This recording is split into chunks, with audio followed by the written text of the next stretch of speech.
경남 밀양시 삼랑진읍. 밀양강이 낙동강 본류를 만나 세 갈래 물줄기를 이루고 그 물줄기를 따라 산과 길도 세 갈래라는 삼랑진. 밀양과 양산, 김해, 세 도시가 맞닿아 있는 삼랑진은 사람과 제비가 함께 살아가는 곳이기도 합니다.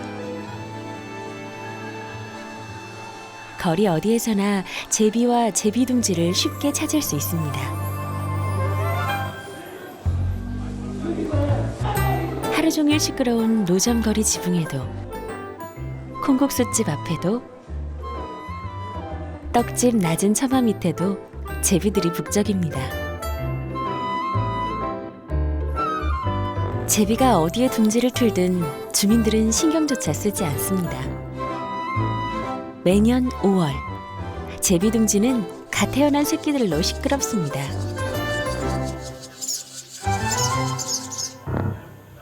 둥지를 안착하고 또 새끼들이 와가지고 애미가 돼서 다시 찾아오는 것 같아요. 그런 모습들이. 저희도 이제 그대로 두고 뭐 외관성도 괜찮으니까 놓고 있습니다. 한 번씩 보면 신기해요. 처음에는 저 두 마리나, 올해는 두 마리밖에 못 낳았나 하고 봤더만 또 세 마리고 오늘은 보면 또 네 마리네요. 삼랑진 마을 주민들에게 제비는 봄, 여름을 함께 지내는 이웃이자 오랜 친구입니다.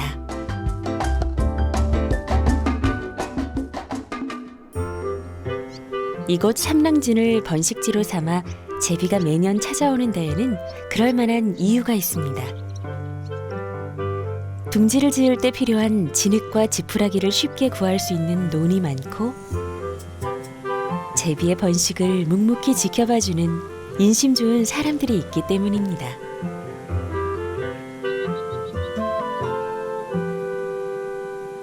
그런데 제비는 어디서 날아와 또 어디로 날아가는 걸까요?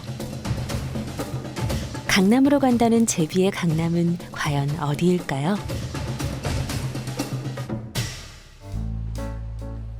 2018년 7월, 제비의 이동 경로를 추적하는 흥미로운 작업이 시작됐습니다. 경상남도 교육청의 제비 생태 조사 연구팀. 밀양에서 번식을 마친 제비가 언제 어디로 가는지, 그리고 이듬해 봄 다시 돌아오는 길은 가을에 갔던 길과 같은지 호기심을 가득 안고 제비의 여정을 추적합니다.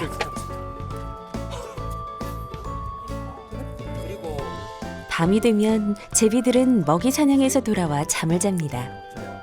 제비들이 움직이지 않는 이때가 제비를 연구하기 가장 좋은 시간입니다.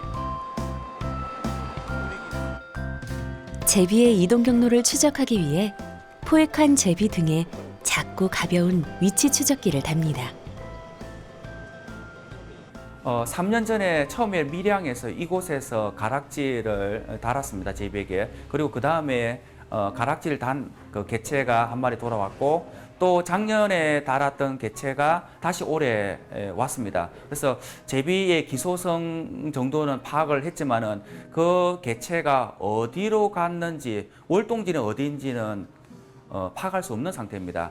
이 지오로케이터를 통해서 이동 경로도 정확히 알 수 있고 월동지의 위치를 정확히 알 수 있고 사실은 가락지 연구만 가지고는 월동지 파악하기가 거의 드뭅니다. 0.03% 정도 이야기를 하는 경우도 있는데 그 정도로 관찰하기가 어렵다는 겁니다. 비행하고 있는 개체의 가락지를 본다는 것은 거의 불가능한 상태이기 때문에 그렇습니다. 그래서 지오로케이터를 통해서 바로 이동 경로뿐만 아니고 월동지의 위치까지도 파악할 수 있는 가장 쉬운, 그 다음에 가장 정확한 방법이라고 생각합니다.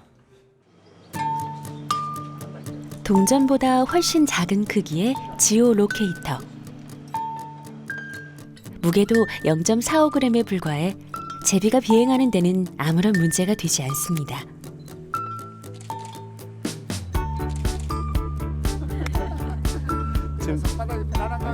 지금 잘 시간이라서. 국내에서는 처음으로 시도하는 지오 로케이터 연구라 연구팀은 큰 기대를 걸고 있습니다. 잘 가라. 날아가는 거. 국내에서는 지금 현재 지오 로케이터를 단 사례가 없고 처음으로 있는 사례입니다. 그래서 조금 더 의미 있지 않나 생각되고 이것을 교육청에서 하면서 또 교사가 같이 협력해서 함으로 해서 이 사실을 학생들과 바로 공유를 할 것이고 과학이라는 것이 멀리 있는 전문가들만 하는 것이 아니고 협력하면서 교사들이 하는 것을 통해서 우리도 이렇게 연구를 할 수 있겠구나라는 그 가능성을 갖다가 아이들이 어릴 때부터 아마 꿈꾸지 않을까 생각을 해봅니다. 지오 로케이터를 단 제비는 모두 10마리. 내년에 이 제비들이 다시 돌아와 제비의 이동 경로가 밝혀지길 간절히 바라고 있습니다.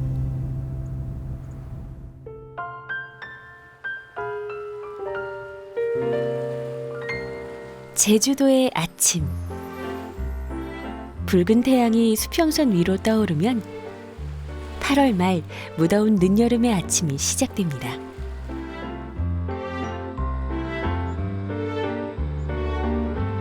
서귀포시 표선면. 아직 사람들의 왕래가 드문 이른 시각, 주민들이 거리 물청소를 시작합니다.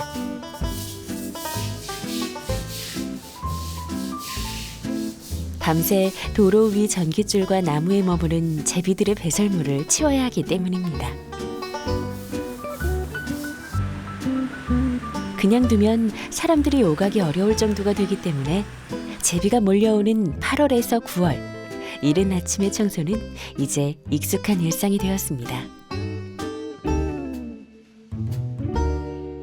이때쯤 되면은 9월 초쯤 되면은 그 제비들이 한 달 이상을 여기서 머물다가 다시 싹 떠나면서 해가 질 무렵 되면은 그 나무가지 전깃줄 이런 데에 숯도 없이 날아듭니다. 그래서 이 배설물들을 많이 뿌려서 이 도로가 하얗게 되고 인도가 하얗게 됩니다.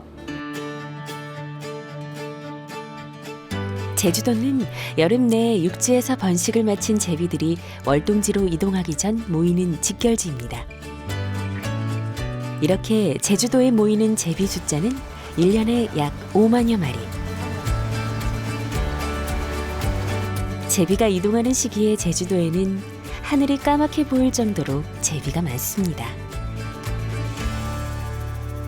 네, 제주도는 봄철에도 이동하는 철새들이 많이 거쳤다 가거든요. 그거는 바다에서 건너와서 가장 먼저 보이는 육지가 제주도이기 때문에 많이 보이는데 아마 제비 같은 경우도 제주도가 마지막 육지예요. 이 제주도를 떠나면은 바다를 한참 넘어가야 되거든요. 그래서 얘들이 체력적으로라든지 이런 날씨라든지 그런 걸 고려하기 위해서는 제주도에 머물면서 그런 걸 다 파악하고 먹이를 먹거나 휴식을 취하면서 뭔가 떠날 채비를 할 수 있는 곳이 제주도 거라고 생각을 하거든요. 밤이 되자 먹이를 찾아 돌아다니던 제비들이 도심지로 모여듭니다. 전깃줄과 가로수. 더 이상 앉을 곳이 없을 정도로 제비들이 빼곡합니다. 그러다 보니 길을 오가는 사람들이 제비의 배설물을 피해 다녀야 하는 지경에 이르렀습니다. 몸에 떨어진 배설물을 닦아내고 머리를 가리고 뛰어다니기도 합니다.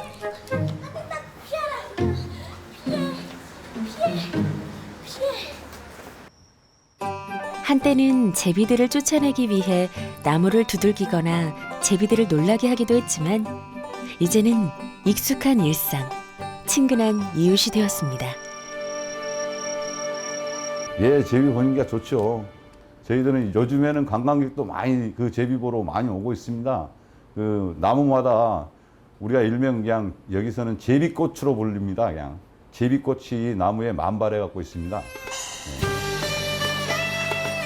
제비들은 집결지인 제주도에서 한 달 정도를 머물다 9월 중순부터 서서히 월동지로의 비행을 시작합니다. 이 제비들은 얼마나 많은 시간과 거리를 날고 또 쉬며 월동지로 향하는 걸까요?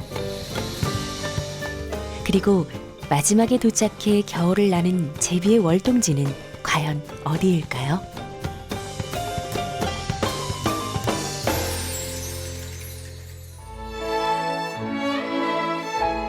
겨울이 지나 해가 바뀌고 어느덧 다시 여름이 되었습니다. 주남저수지를 앞에 둔 창원 석산리 마을. 저수지와 인근 논밭에 먹이가 많아 제비가 많은 이 마을에 유독 제비둥지가 많은 집이 있습니다.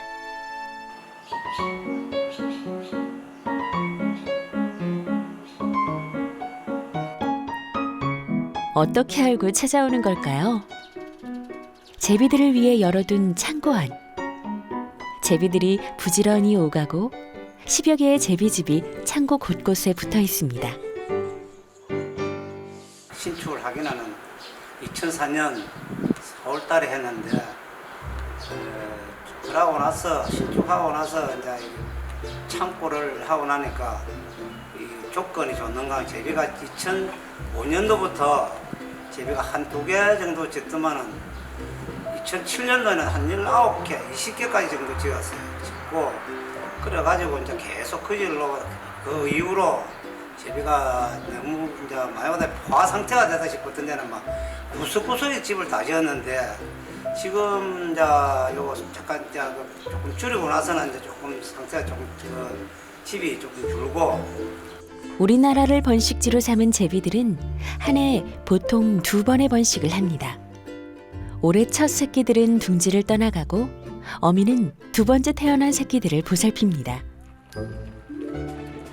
동생들과 동네 나들이를 다녀오는 초등학교 5학년 지수. 어릴 때부터 제비를 보며 성장한 지수에게 제비는 연구 대상이 아닌 일상이기도 합니다. 지난해부터는 지수도 제비 생태탐구 동아리에 참가해 제비를 연구하고 있습니다. 집에 오면 스마트폰을 이용해 제비 새끼가 얼마나 잘 크고 있는지 확인하고 기록합니다. 처음에는 저 이제 제비가 너무 많고 시끄럽고 똥도 많이 싸서 좀 불편하긴 했는데 제비에서 연구하다 보니까 제비 성장함을 알게 돼서 이제는 제비 보니까 좀 시끄러워도 제비 부부는 부화한 새끼를 위해 하루 평균 350여 차례나 둥지를 오가며 먹이를 나릅니다. 제비 새끼들도 빠르게 성장하기 때문에 둥지에서 떨어지는 배설물 양이 상당합니다. 벽이며 바닥이 배설물로 엉망이 될 때도 많습니다. 와서 쓰는 게 아니고 배설물이 여기는 전적이 없으니까 배설 막내 사는데 초가집 여기는 그 구렁이 같은 게 옛날에 많이 있어가지고 구렁이는 벽을 이거 세면벽은 잘 못하는데 옛날에 담배, 흑배 그거는 이래 붙어서 벽을 타고 다니거든. 큰 구렁이가 우리 어릴 때는 구렁이가 제비 새끼를 잡으면 이러니까 배설물은 이게 안 들어오고 안 물고 나가는 거야. 지금도 물고 나가지. 나가듯이 옛날에도 그래 나가기 때문에. 3대째 이어지는 제비와의 인연. 지수가 제비 생태탐구 동아리 활동을 하면서 가족들도 제비에 대해 더 관심을 갖기 시작했습니다. 이제는 지수의 동생 지연이도 자연스레 제비에 대해 많은 걸 알게 되었습니다. 지연아, 제비 언제 와? 3월? 약 3월 3일.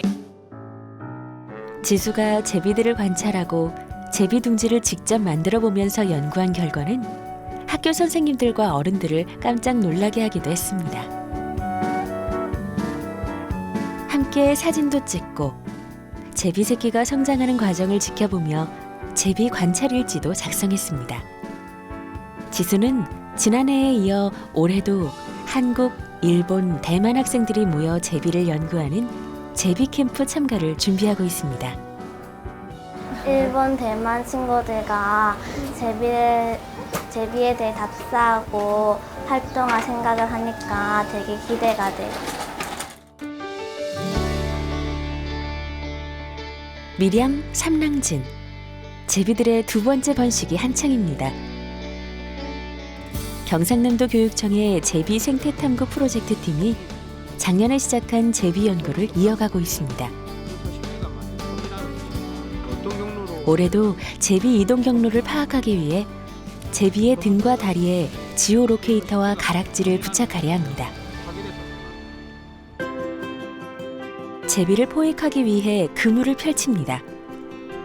제비가 다치거나 놀라지 않도록 부드러운 재질의 그물을 사용합니다. 제비를 잡아서 가락지를 먼저 채워주고 그리고 몸 전체에 이제 신체 검사를 할 겁니다. 부리 길이나 날개 길이, 뭐 꼬리 길이, 다리 길이는 어떤지 이런 부분들을 측정을 하고요. 그리고 마지막에 이제 지오로케이터라는 위치 추적기를 제비 다리에 이렇게 끼워서 등 허리에 오게끔 장착을 할 겁니다. 매년 제비가 찾아와 집을 짓는 시장 약국 앞. 연구팀이 그물을 펼쳐들고 김성진 박사는 자고 있는 제비를 깨웁니다. 그물에 제비가 걸렸습니다. 몸집과 꼬리 길이, 날개의 형태를 보고 나이와 성별을 알 수 있습니다. 암컷이고요. 2년생 정도 된 것 같습니다. 건강합니다.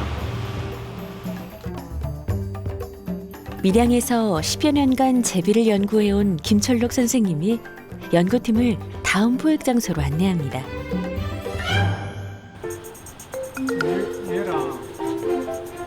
미용실 차양막 안쪽에 제비 4마리가 있습니다.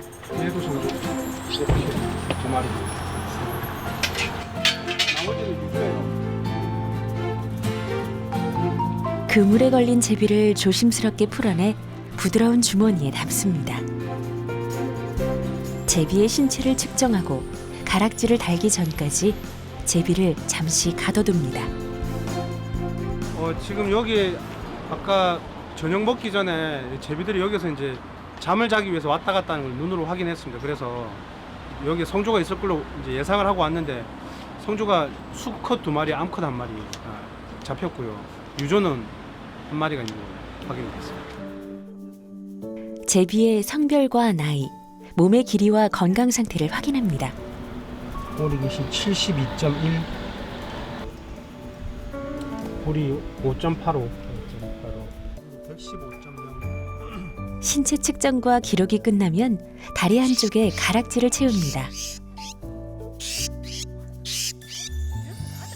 이 가락지를 채우는 이유는 여기에는 환경부 우편번호가 적혀 있습니다. 그래서 외국에서 저와 똑같은 이런 조사나 연구를 하시는 분들께서 이 제비를 만약에 포획을 하게 되면 어디서 제비를 포획했다라고 우리나라 환경부로 연락을 하게 됩니다.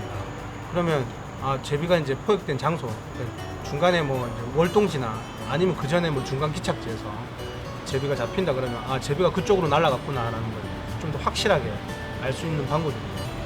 위치 추적기는 중간에 이제 가락지 부착 조사의 맹점이 뭐냐면 잡은 곳하고 다시 재포획된 장소 2점밖에 알 수가 없는데 지오로케이터를 달게 되면 중간에 이제 제비가 어떤 경로로 움직였는지 꼬불꼬불하게 이렇게 움직였는지 아니면 직선으로 움직였는지 그런 부분들을 다 이제 추적기 안에 데이터로 확인을 할 수가 있습니다.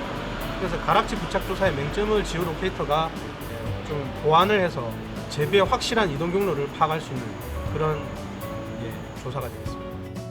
작년에 10마리의 제비에 지오 로케이터를 부착한 데 이어 올해는 17마리에 부착했습니다.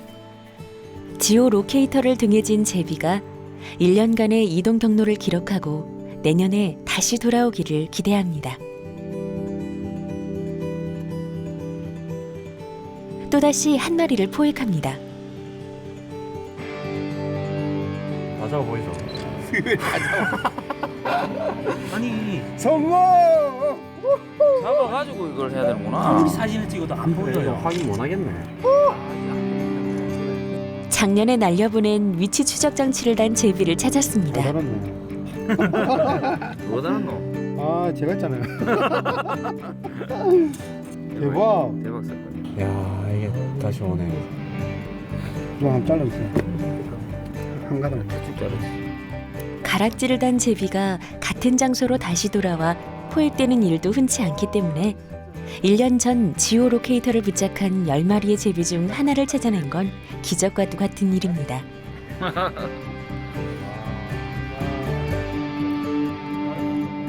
연구팀은 제비 이동 경로의 비밀을 담은 지오 로케이터를 떼어낸 후 제비를 날려보냅니다. 뭐래?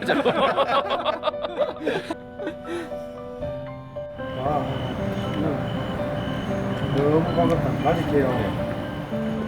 연구팀은 제비로부터 큰 선물이자 숙제를 받은 셈입니다. 잘 가.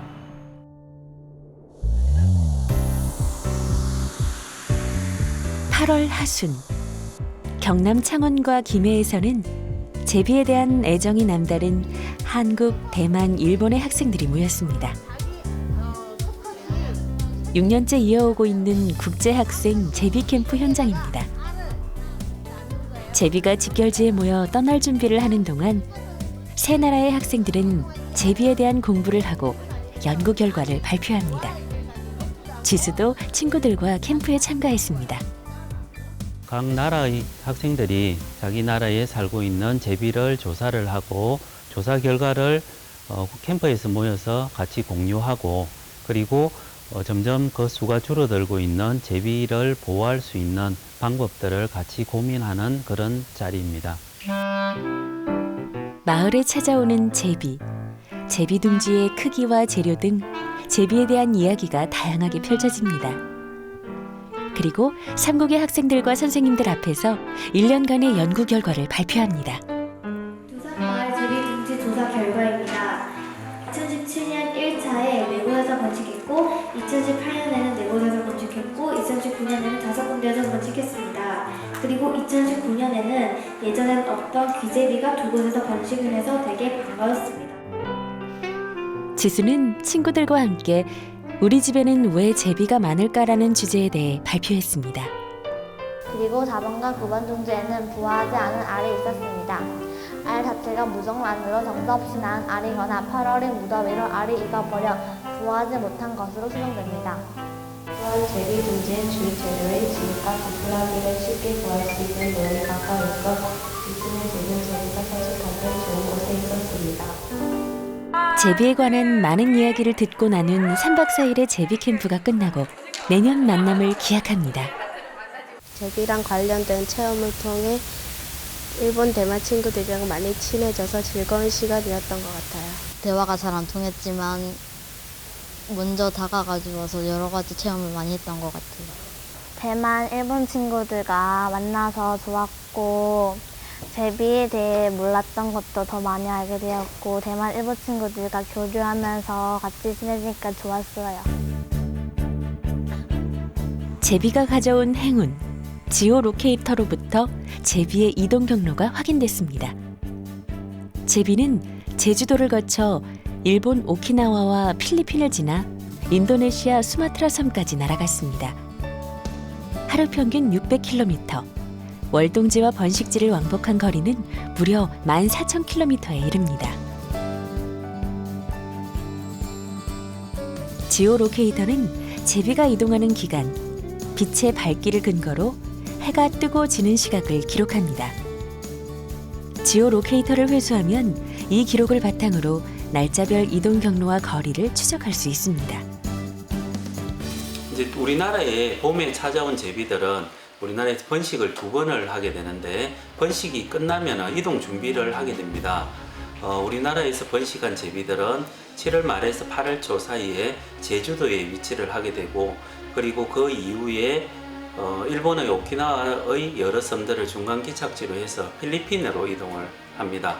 그리고 인도네시아의 여러 섬들을 거쳐서 최종적인 월동지인 인도네시아의 수마트라 섬에 도착하는 것은 11월 말에서 12월 초 사이고 그렇게 도착을 하면 그 동남아시아 지역, 인도네시아 지역을 월동지로 해서 2월 정도까지 머무르게 됩니다. 김철록 선생님이 제비들을 배웅하기 위해 전남 여수의 제비 집결지를 찾았습니다.